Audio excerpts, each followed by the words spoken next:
Seka, I've been farming half stamina, and I'm not sure what to do next. Just keep farming? Well, I'm not sure if I should focus on my left-hand side association character or focus on my right-hand side character. And I don't know if I should do... One question at a time, bro. You want to know if you should use left-hand side association versus right-hand side main character, correct? Yeah.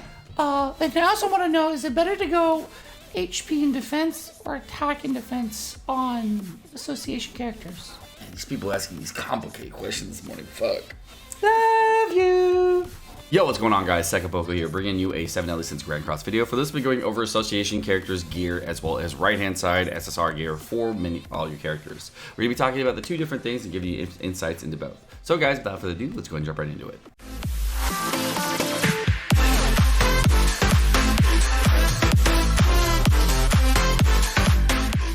All right, so the first question I got to ask is it better to go with an attack and defense support set, or is it better to go with a HP and defense support set? And this question is much easier to answer than the other question that the other guy asked, because that's... And a lot of people saying, oh, you should go with an HP and defense support set because that's going to give you a bigger amount of combat class. Well, yes, of course it will. So HP and defense typically will give a maximum of about 2,000 to 3,000 more combat class in general versus an attack and defense set. And that is at max rolls. I think that's the best case scenario. I think there are some characters that can give bigger games out of it based on their total amount of max HP value versus characters with lower max HP value. It really just depends on the unit that is receiving it, because every character in the game has varying stat levels. For example, this Gila here at level 70 with 6-star has 7,000 attack. She currently has, I believe, 4 weapons, 2 your weapons, 2 SLR weapons. And if I go to this Jericho over here, who has a very similar gear level, and she has an attack and defense set with similar rolls, she has 8,200 attack. Of course, she does have slightly more weapons here. You can see she has about 3 SSR weapons versus the 2 SR weapons. And she had about 720 attack here from her weapons, versus I think the Gila had about 400 or 500 here. So it's only an extra 220 attack that Jericho has over the Gila, but she has massive amounts more in attack versus the Gila. And they have very similar gear levels. As you can see, almost 1,200 different attack on one, but she has 6,300 HP and 3,700 defense. Girl loses about 6,000 defense, but does have 6,000 HP, but does have a little bit higher defense. So some characters have very different stat values and will be better supports for attack and defense, while other supports will be better for HP and defense. And you can see there, because some characters have massive stat differences, they will be better for different situations for both attack and defense versus HP and defense. Anyhow, Gila has more HP than Jericho. It could be better to go with more attack, but the characters I'm using her for, say Hauser as well as Jericho, really rely on having max attack, so that's why I go with an attack and defense association character for my Gila. So if I go to my team here, you can see my Gila is also providing down here an extra 702 attack, and then for her Link, she's also providing an extra 280 attack, giving my Hauser an extra 982 attack. Whereas if I go over to Jericho over here, she's just providing a flat 823 attack to my Weinhardt because she has no linking association effects. However, if I did put her with for the purpose of this video, let's go ahead and put her over to Coinshop Bond, who starts out at 5,100. We give a Jericho over here, bam, that's an extra 1,100 attack here, because now I'm getting an extra 823 from this attacking Link, and I'm getting extra 280 over here, and this Bond actually has no gear on whatsoever. So you can see that this is a massive stat gain that you're getting from Jericho because of the attack and defense. And since Bond already has naturally pretty low HP as well as pretty low defense, this is a major stat gain for attack. Again, what is it better to go with for association characters? Is it better to go with HP and defense versus attack and defense? And you do get more combat class out of going with an HP and defense set, regardless of what HP and defense set you use, versus using an attack and defense set. You can see over here in my King, now that I'm starting to work on him a little bit more, I actually do have an HP and defense set for his support set. I still haven't finished it, obviously, because, you know, my King is like level 1 of 6. If I had 6/6 King, I would work on it a lot more, but I just cannot be fucked. But overall, yeah, you can go with HP and defense supports. It just really depends on the support you're using. A King support for a Thur, if you're considering that, if you're using an HP and defense Gother, you want the biggest CC gains on your Gother, then of course using a king with an HP and defense set would be a very valuable thing to do for your association, because that would give him the biggest combat class gains and give him the most overall HP and survivability in the situation where he doesn't need to do all the damage. If you're building an attack defense Gother and you want to have the biggest stat gains though, as far as attack goes, and you weren't able to use King as an association character, you could potentially use a red Slater as an attack and defense support for your attack and defense Gother. So again, the gear that is on your association really reflects the strategy that you're using, as well as how you're using the units versus what's best for your overall account. It's very different situationally to use these different things. Whereas Gila, I'm using her as a nuking support for my Hauser. I would probably be best off if I'm just building a full attack defense set on my Gila, because that will give Hauser the most benefit for what he's being used for. Building for straight combat class can be useful in other areas. So building for association units really should be just done based on a case-by-case basis for your account and what's best for you as a player. So yesterday on my stream, I received a large amount of questions of people asking one particular thing.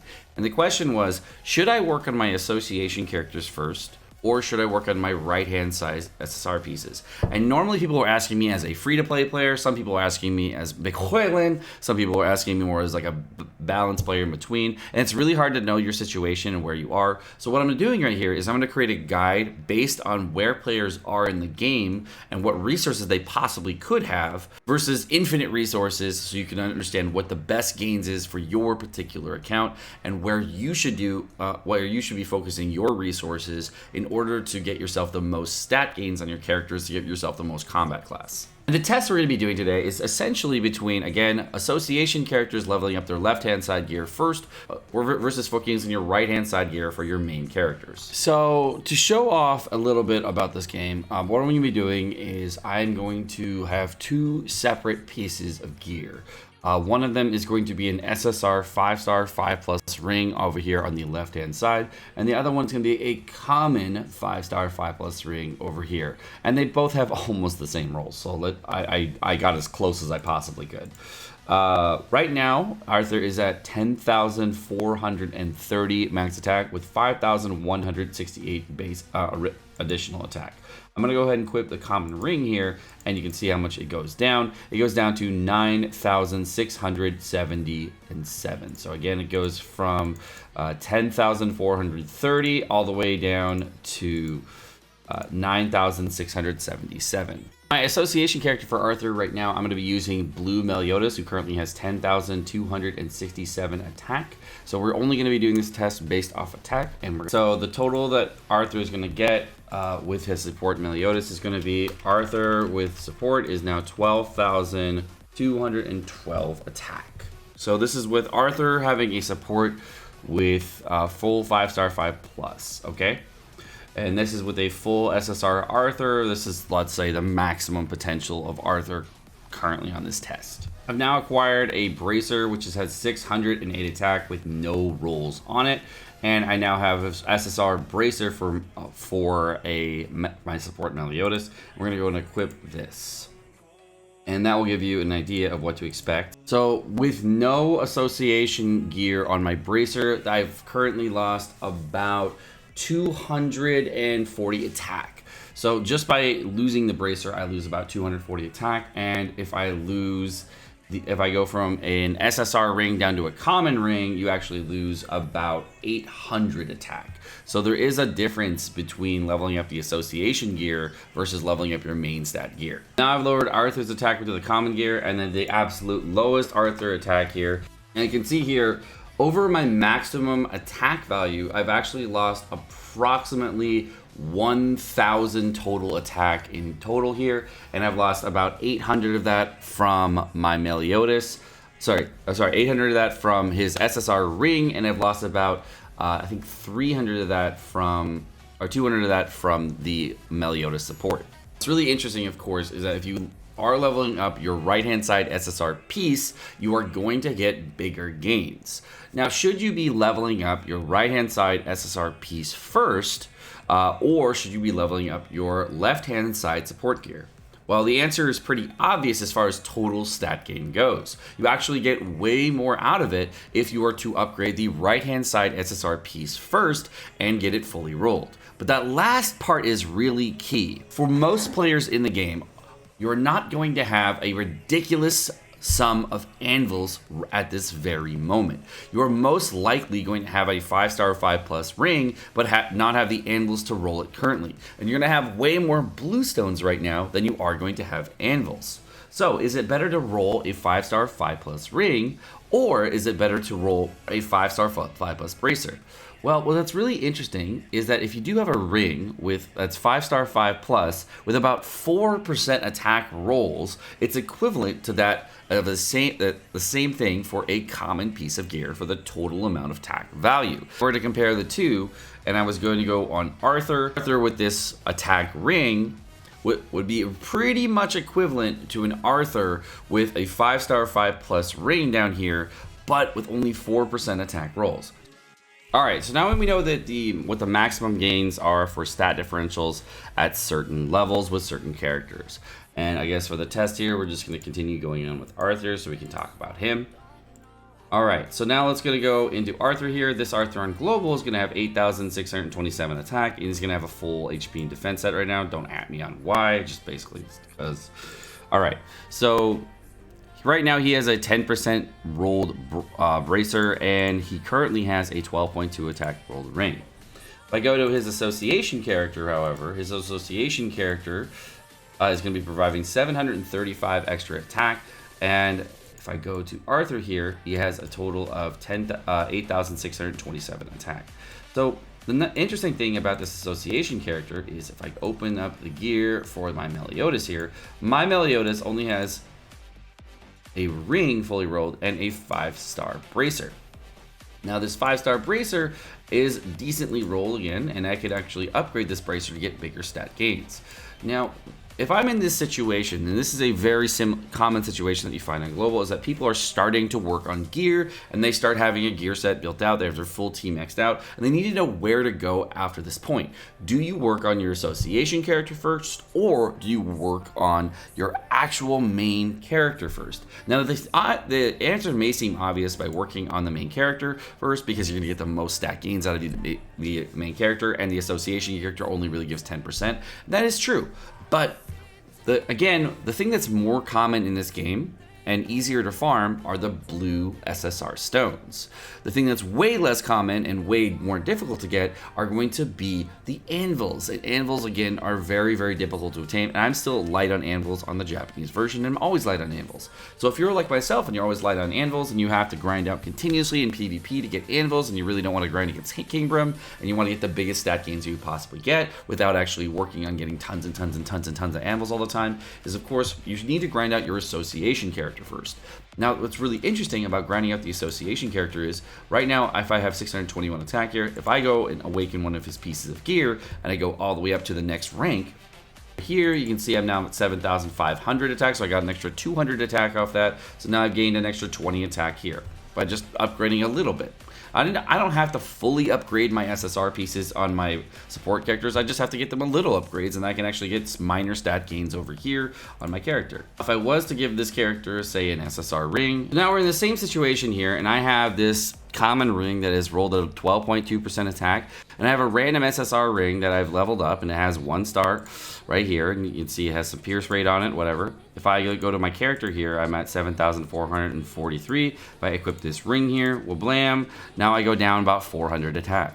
So by upgrading an SSR piece on my character, I actually am losing attack versus gaining attack on my character. Now, I may be upgrading a better piece of gear, but I am losing attack overall as far as what I gain out of it. And that's why people tell you, hey, you should work on a common right-hand side first versus working on a SSR versus working on an SSR right-hand side, because you're actually going to get more gains by using the common set, and it's much cheaper to do. The total max gain that you can get is about 1,000 attack, as we saw from the previous section where we were working on Arthur, of what we could really gain as far as an attack defense set. But overall, it actually is way more worth to keep the common ring in the right hand side the entire time while leveling up this piece. So now I'm effectively leveling up a random piece that's in my gear, but I'm not able to use it until it gets to a certain point because the common ring is actually better.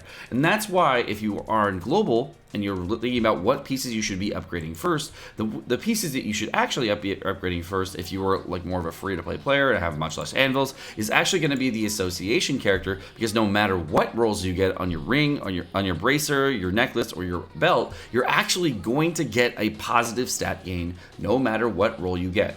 And then when you have equivalent bluestones, you're able to roll your gear more. You're able to get more stat gains out of it and more combat class out of it overall over time. And you can see here on my Arthur here, I haven't even fully rolled his main gear set yet. I finally got his belt rolled, and that took some doing.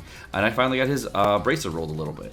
And you can see here, I still have some work to do on his defense set. It's really not that great. Obviously, this necklace, I just could not be fucked to farm a good one because, you know, 40 defense. I'm like, I don't know. For resistances here, you can see I have 10% resistance on this character, only 5.1% defense. So looking at this necklace, I have a ton of work I have to be doing on my left-hand side gear, and I can't even like focus on anvils on the right-hand side because I just don't have the resources. So early on in the game, it's much better to focus on a common right-hand side set or your rare right-hand side set if you did spend the extra gold to get it that way, versus working on your right-hand side SSR pieces. And again, as I said, no matter what stat gains you get out of this on your left-hand side pieces for your association characters, it's always going to be positive stat gains all the way through, and you're always going to get something out of using your bluestones. The difference is on the Japanese version, you actually had way less bluestones on launch than you do on global. So it's much better right now to be focusing on your left-hand side association gear,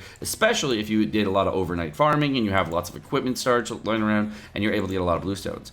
Over yesterday, I was able to farm out some of this stuff, and as we saw earlier, I destroyed a bunch, and I got another 7 bluestones. So now I have a bunch of bluestones here, but I got no anvils to use these bluestones with. And it really didn't even take that long. I also can do the gear gotcha. I can do a lot of other things in order to get myself bluestones. It's very, very simple in comparison to get bluestones versus actually getting anvils as far as what you can get on a weekly basis. I can probably grind out maybe 100 or so bluestones or more every single week if I really wanted to put in the effort on my account versus actually grinding out lots and lots of anvils in PvP. And that takes exorbitant amount of time. So overall, I would say for your time, as far as early on, it's much better to do the left-hand side association gear. Even though you get a minor stat gain, it's still a stat gain versus having a piece of SSR gear sitting in your inventory waiting for you to roll it with anvils. Especially if you haven't worked on your left-hand side SSR pieces yet and they're not fully rolled and upgraded. But of course, if you pick Whiteland, just, you know, work on the main character first because you got lots of anvils and giants to roll your gear with and all that shit. You know, you get better gains. What are you gonna do? All right, guys. Well, my name is Sekapoko. Thank you so much for watching. Hope you guys have enjoyed this video. I just want to give a small tutorial on what you can get out of using association characters for gear, what you can possibly get the more gains on, and really where you should be progressing on your account at this point in the game. If again, free-to-play players and Big Whiteland have very different experiences as far as the game goes and what they should be doing at this point. So I'm just giving you the bridge in between so you can understand exactly where you should be. No matter what, it's really important to know who you are as a player and what would give you the most gains as a player versus trying to figure out what someone else is doing that doesn't have the same situation as you and is able to spend resources in a different fashion. So hopefully this is a guide that will help you out at being more efficient with your resources so you can understand where the best use of your resources is. You guys, if you want to, of course, like and subscribe to the video, that would be very helpful. And of course, have a great rest of your day.